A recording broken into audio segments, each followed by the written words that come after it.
Panood ni Director J yung nangyari nga pong pagsabog ng LPG. Binabantayan po yung asawa niya. Ito po yung asawa, sir. Ay, po yung asawa? Yes po. Ay, ito po yung asawa ni, Mr. Aniselto po. Benito? Benito. Oo, kasi kahapon, busy lang kami sa sa sulog. Dito sa sa Aroma. Mountain. Ay, sa Parola, sa Aroma. Nandun kami sa sulog, nasunod yung Happy Land. Nandun kami ni Yorme. Yung sa inyo, na-aplika po kanina yan.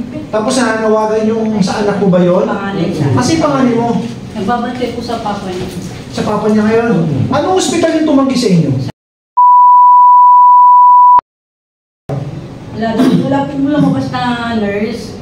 Wala daw po siya ng gamot sa Wala po ng first aid. Walang lumabas na kahit sinong kumausap sa amin. Sinitimit niya yung katawan ng asawa ko eh. Siyempre, nasunugan. Opo. Ang ginawa, yung bayaw ko lang po upudang para mahangin ng malamigan. Muli na punta kami ng PGH. Kasi doon lang daw po may burn unit. O yung kasi burn unit, kasi di lahat ng hospital meron burn unit, masailan po yan. Pero hindi kayo hinatid, pagpalagay, for example, hindi kayo na-accommodate. May ambulansya ako, tatang-over ko kayo. Hindi kayo natin na... Barangay patrol lang po namin. Barangay patrol lang ginamit? Anong barangay po yan? 871. 871? Kasi nga nung pinapick up ko yan, napanood ko yan, nakita ko, alam niyo, pag nalaman ni Yorme yan, mananagot yan, pati hospital yan. Tatanungin yan. Diba, tinawagan ko yung mga tao sa Isa District. Kasi nakita ko yung anak mo nanawagan Kasi pag umaga, nakatutok ako sa mga news tinitingnan ko, pati sa mga vlogger, tinitingnan ko. Nagluluto, titinda po kayo. Tapos, nung sumabog, lumabas siya. Bumalik siya uli, para kunin yung mga anak. Opo. Kumuha siya ng balde para buusan para makuha yung dalawang bata. Oo, kamukha mo ngayon, akong babae, nanawagan. Panganay ba yun? Opo. Sino ginamot sa CJ? Gagamutin pa lang, sir, kasi tin-check up pa siya. Daming sugat, sir. Pero sir, tanong ko yun. Yung tanong ko ng yung asawa niya. Ano? Walang bintana. Dapat yung sumabog, pinilit niya pa rin na ako ng tubig para... Si Erwin? Ano? Pinilit niya pa rin Nakulit. Pero nagamot na sa CJ siya? Babalik namin, sir. Babalik niyo? Opo, babalik pa po namin. Kasi sir, inuna po muna namin na kilala niyo.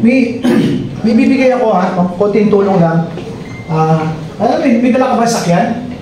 Meron dala ko yung patron. Dala yung patron? Sir, pwede po tayong si Joey po. Pwede natin sila. Ano natin? Yes, sir. Ano natin? Mami, Erika. Bigay ko lang sa ito.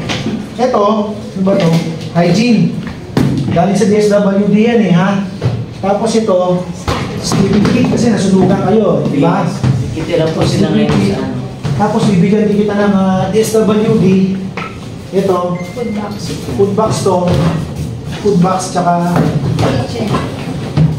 kitchen kit. Grabe si Director J, napanood nyo lang at bigyan niya agad ng action. Paparating ko kay Yorme yung nangyari sa'yo, paparating ko sa kanya yung nangyari sa'yo. Tapos bigyan kita ng maliit lang to hindi siya ganun kalaki pero makakatulong sa ito 10,000 to. Tapos, pag may kailangan pa kayo, kung sa gamot, kung papaano, balikan mo ko. Balikan mo ko dito. Tapos paggamot yung mga bata, yes, sir. Babalik po namin agad. Pabuhat mo to. Pabuhat na lang, sir. Huwag ikaw, patawag ka. Yung mas malakas nga rin. Grabe, ang bilis, talagang bilis kilos na responde rin at tulong na ibinigay ni Director J sa nasabugan niya po ng LPG. Sir, yung bibigyan ng pang-start ko rin pinanipag. Oo, dalidagan pa kita. Basta balikan mo ko, yung tulong sa inyo Yorme yan. Tulong sa inyo Yorme. At lalo na, paparating mo sa kanya mamaya yan, kung ano pa may tutulong namin, siyempre unahin mo muna yung pamilya mo. Unahin mo muna. Tapos itong dalawang bata, mga social worker natin, sasamahan ka, pag-gagamot itong dalawang bata. Okay? Pagbuhat ito, bigay natin sa kanya. Sir, pwede tayo magpa-coffee. Ma'am, excuse me po muna. Ano ko lang po, mensahe niyo po kay Director J at sa ating butihing mayor na si Mayor Isko Moreno sa mabilis na tulong pong ibinigay po sa inyo. Mayor Yorme, maraming salamat po sa tulong na binigay yung financial sa pamilya ko po. Malaking tulong po sa amin itong panimula po. Kay Sir J po, maraming salamat po. Thank you. Salamat ma'am. Ano pong pangalan niyo ma'am? Ma'am Emma Benito po. Taga Pandakan po. Pandakan po. Barangay 871. Salamat po. Tsaka si Ay, ito binalikan? Yes, sir. Tsaka yung panganay? Opo, yung dalawa. Oo, kaya pala. Tulong kasi sila, sir. Ilan anak lahat? Ilan po lahat anak mo, mami? 5 po. 5? O sige. Bigay nyo na to sa kanya. Tapos pabalik nyo sa CJ, ha? Yes, sir. Rose, thank you, ha? Salamat. Siya yung district chief natin sa East, ha? Pag may kailangan ka pa, ano sa kanya, okay? Paano mo? Bakit? Thank you, ha? Papasahin mo na tayo picture, sir. Oh. Hindi, mamaya na, pagamutin na muna. Okay, sige, sir. Pagamutin mo na. Ayan talaga po, paggamot mo na yung bata kaysa sa picture. And babalik din naman agad sila ma'am din para maasikaso po muna. Talagang inuna talaga ni Director J na maasikaso po muna itong sabugan nga rin po na yung tatay din po tsaka yung bata nga rin po. Viewers natin sa hindi pa nakakapanood kasi pinalabas na to sa TV5 regarding sa pagsabog ng LPG. Alam nyo, ano po to kagabi, ay kahapon, no? Sa Pandakan. Siyempre, medyo busy kami doon sa mga nasunugan sa Aroma. Nandun lahat kami nakadivert. Kaya nung makita ko to kaninang umaga doon sa news tsaka sa social media, immediately pinasundo ko yung pamilya at pinahanap ko sa mga tao ko dito sa District 6 Pandakan. Opo. At ito nga, narito sila ngayon.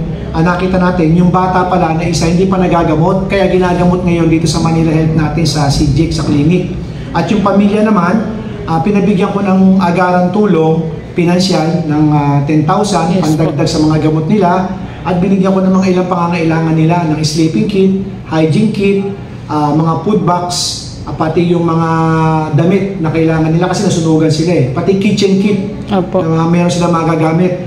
At ito na rin, ayon na rin to sa, siyempre alam mo kailangan bilis kilos tayo po. Lalo na pag nalaman ni Yorme na itong nangyari na to. Pero definitely, papaalam ko mamaya kay Yorme itong pangyayari na to. And kasi napanood din naman po ito kaninang umaga nga lang rin po. Napanood ko to kaninang umaga sa isang istasyon ng TV. Opo. Tsaka sa social media nakita ko.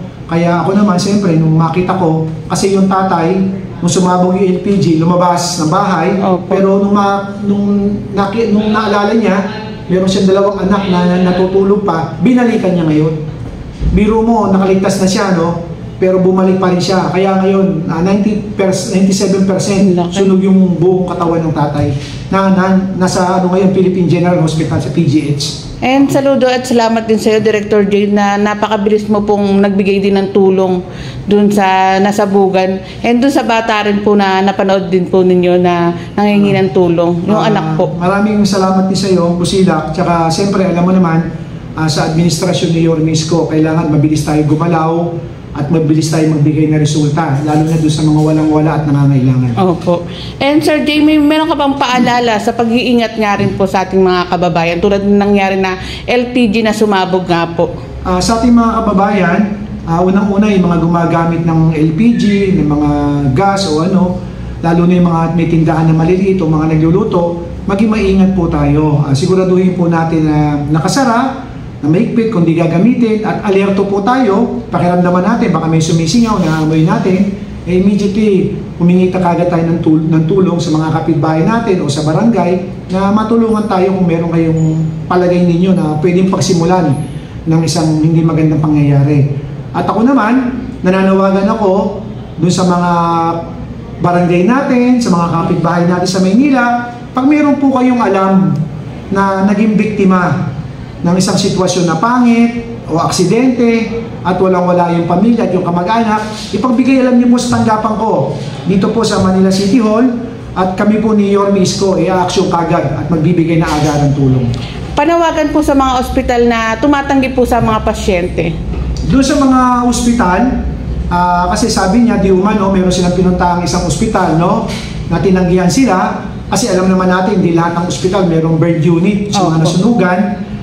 Pero sana, doon sa mga tumatanging ospital, kung wala kayong partikular na gamit o partikular na remedyo doon sa sakit ng tao, sana man lang maihatid ninyo ng ambulansya o magawa ng paraan at mabigyan ng atensyon kung paano tutulungan yung partikular na pasyente, lalo na kung emergency. Mensahe po sa pamilya ng nasabugan po. Doon sa pamilya ng nasabugan, nakikisimpatya kami sa iyo at alam namin yung nangyari. Makakaasa ka na itong tulong na ibinigay namin sa iyo ng pamahalaang lungsod ng Maynila, na tulong na binigay ni Yorme, ay hindi lang ito. Patuloy kami tutulong pa at aalamin namin yung kondisyon mo hanggang sa gumaling ka. Lastly po, mensahe sa ating butihing mayor po. Nagpapasalamat ako sa ating Yorme kasi ang ating Yorme nakakahawa eh. Opo nga. Nakakahawa sa Hawang-hawa sipag. ka nga, Sir Jay. Nakakahawa sa sipag, Bilis sa kilos. husay, sa bilis kilos, at sa aksyon agad. Ayan, maraming Salamat. salamat po, Director J. De La Fuente ng MDSW. Saludo din po kami sa inyo.